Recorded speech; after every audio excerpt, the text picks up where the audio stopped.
103-year-old woman banned from her church. A 103-year-old Georgia woman has been banned from attending a Baptist church that she started going to when she was only 11, despite the fact that she has worked as a church secretary for 40 years due to her disagreement with some parts of the church's modern preaching style, which includes having members fall down on the floor after being presumably filled with the Holy Spirit. The pastor, Reverend Maddox, brought in these new practices when he first started there 6 years ago. Apparently, about 20 other members of the church feel the same way as a Sanitarian and have already left, but Janora Ham Biggs continued to attend the church and voice her concerns. Maddox has even attempted to get the police involved in evicting Mrs. Biggs, but they will have nothing to do with it. On one occasion, Maddox ended the service early and waited for Biggs to leave with some other disgruntled members, and then re-entered the church and began the service again.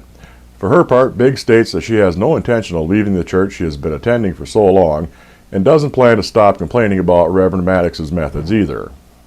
Professor refuses to wear device for hearing disabled student. It's not uncommon in public events for there to be radio-based transmitters that can communicate with receivers used by the hearing impaired. But at the Memorial University of Newfoundland, a nearly 20-year-old agreement with one of its professors has trumped the needs of the handicapped. The professor, who claims that wearing an FM radio transmitter violates her religious beliefs, had run into a similar controversy back in 1996 and was excused from the requirement at that time. In that case, the student was assigned to another class that didn't have a conflict. Forgotten since then, the issue has now come to the fore with another nearly deaf student, and the university is standing by the precedent set the first time.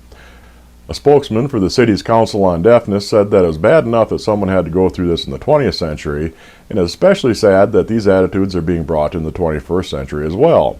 In this case, there is no similar course that the student can be assigned to, so he will have to take something completely different instead.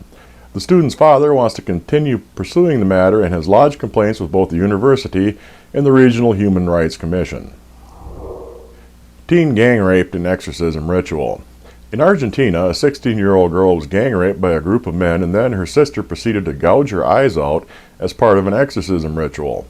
Her parents believed her to be possessed by the devil because she kept seeing animals such as goats that were not present. Her parents then proceeded to take her to a local pastor who advised the family that she should undergo exorcism. The preacher's edict was based on the belief that demons are afraid of pain, and thus the ritual was guaranteed to get rid of them. The family pinned the girl down while a group of men raped her. Afterwards, the pastor told her sister that if she wanted to get rid of the demons that were possessing the girl, she would have to gouge her eyes out herself, which she did. The victim was taken to Parando de Resistencia Hospital, where she was placed in intensive care after sustaining very serious eye and genital injuries. The sister has been apprehended and taken into custody by police. The police are also tracking down the group of men that allegedly took part in the gang rape. However, her parents were not arrested for their part in the exorcism.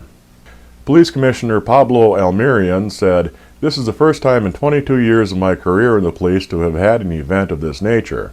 The Independent also noted the prosecutor has said that this is the first time in his life. It is very difficult to explain that something like this could happen to a teenager.